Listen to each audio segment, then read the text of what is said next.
Hello po, beautiful people. Hello mga kakuracha. Kagagaling lang mamili. Magluluto tayo ngayon ng hipon.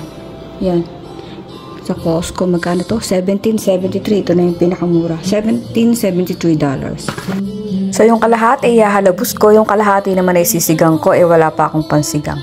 Lagyan po natin ng dairy cream, garlic powder, chopped onion, oyster sauce, at lagyan natin ng pamintang durog at minced garlic. So yan po ang mga sahog natin. Sa huli po ilalagyan ko siya ng parsley para lang po magandang tignan. So linisin po natin maigi ang hipon. Tanggalin natin yung mga sungot-sungot at saka yung mga dumi para mas masarap kainin. So yung mga mahahabang kung ano-ano dyan, kung anik-anik tanggalin, gupitin po natin.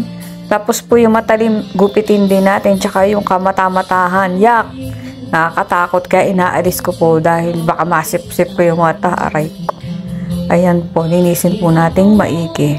O nga po pala mga kuracha, kamusta na kayo dyan? Kung ako naman okay naman ako. Kaya lang po, sana po pagdasal po natin ang Israel at sama na rin natin ang Ukraine. Sila po ay nagkakaroon ng gera ngayon. Kawawa po yung mga tao doon. So, maswerte po tayo na walang gera sa atin. Kaya, ang pwede lang natin gawin ay ipagdasal sila para kahit pa paano matapos na yun. At ipagdasal din natin yung mga taong may kagagawa at Diyos ko. At di ko nga masyadong mapanood at ako'y nasusuka pagka pinanonood ko, awang-awa ako sa mga taong walang kalaban-laban. So, ayun po, good vibes lang tayo dito. Linisin po natin maigi, hugasan natin ulit after nating linisin para sigurado tayong malinis na malinis, diba? Kaya mas masarap kumain sa bahay kasi alam mo yung malinis yung kinakain mo dahil ikaw mismo ang gumagawa. So, madaling-madali lang po, 10 minutes, yan na. Painitin po natin ang ating kawali. After that, lagyan natin ng dairy cream, nilalagay ko kasi mas malasa po yan. So, ayan po, puto lang tayo ng mga isang matabang slice at lagay natin ang hipon. Madaling maluto yung hipon pag masyadong mong iluluto, mag-ruberize, mahirap kainin, ayaw humiwalay ng balat sa laman. Lagyan natin ng garlic powder, lagyan natin ng pamintang durog. So, basta pagsasama-samahin mo na yan dyan.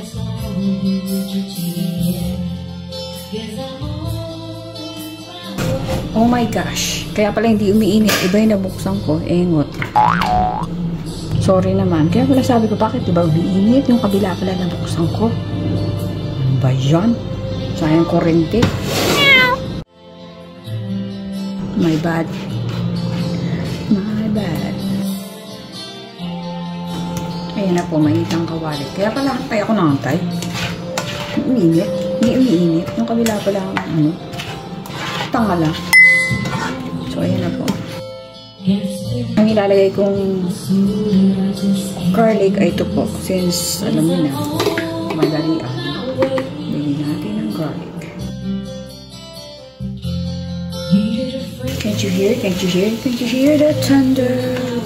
You better run, you better take cover. Kabawang-bawangan dyan. Madali natin gamitin. Cook it evenly. Yan. Ibalik na rin ito. Hinahanap. Kalan. Madali lang po ito, diba? Halabos. So, ang ingredients natin, hipon. Ang lalaki ng hipon eh. Tapos, garlic, oyster sauce, black pepper, butter, or margarine, kung anong meron kayo dyan.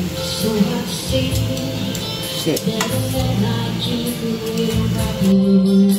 And then, lagyan na natin na. Hindi ko pala nakabili ng oyster sauce. Kakaunti na lang oyster sauce ko. Lagay ko na ito. Pwede rin po nilagyan ng sibuyas yung konti. Ako lalagay ko na lang nito kasi tinatamad ako ng hiwa. So, ang palasa lang ba. Dali lang po ito. 10 minutes. Ang luto na. Baka wala pa. Gusto ko lang talaga datong luto. Panatin na. So, tatakpan ko mga 2 to 3 minutes. Okay na yun. Balik-balik ta rin mo lang. That's it. Tapos mamaya, plating. Okay? I'll be back. Nilagyan ko ng kaunting tubig. Kaunting-kaunti lang para malutong maigi yung loob. Tapos pakukulaan mo lang. Tapos na. Mabilis lang tulutuin. Okay na yan. Mamaya papakita ko sa inyo ang finished product. Plating tayo. Doon na siya. Umuusok-usok pa. So, ayan na po mga hakuracha ang ating buttered garlic shrimp. With kamatis on the side and calamansi sa usawan. Binudburan ko siya ng parsley para may green ang konti. Ayan na po. Yan po sa usawan natin, bagoong with calamansi at kamatis. Kain po tayo mga hakuracha. Naku po, marami na naman ako makakain nito. Ayan po mga hakuracha, salamat po sa panonood. Ingat po tayong lahat. God bless us all. Like and subscribe. Bye!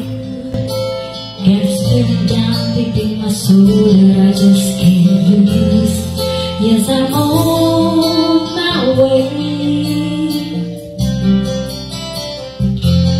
Needed a friend, and the way I feel now, I guess I'll be with you today.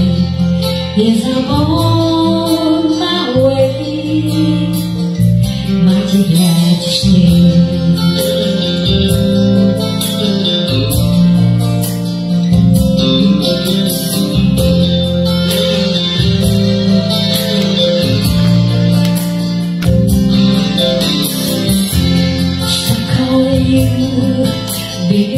Too long, I guess it's time for me to come home.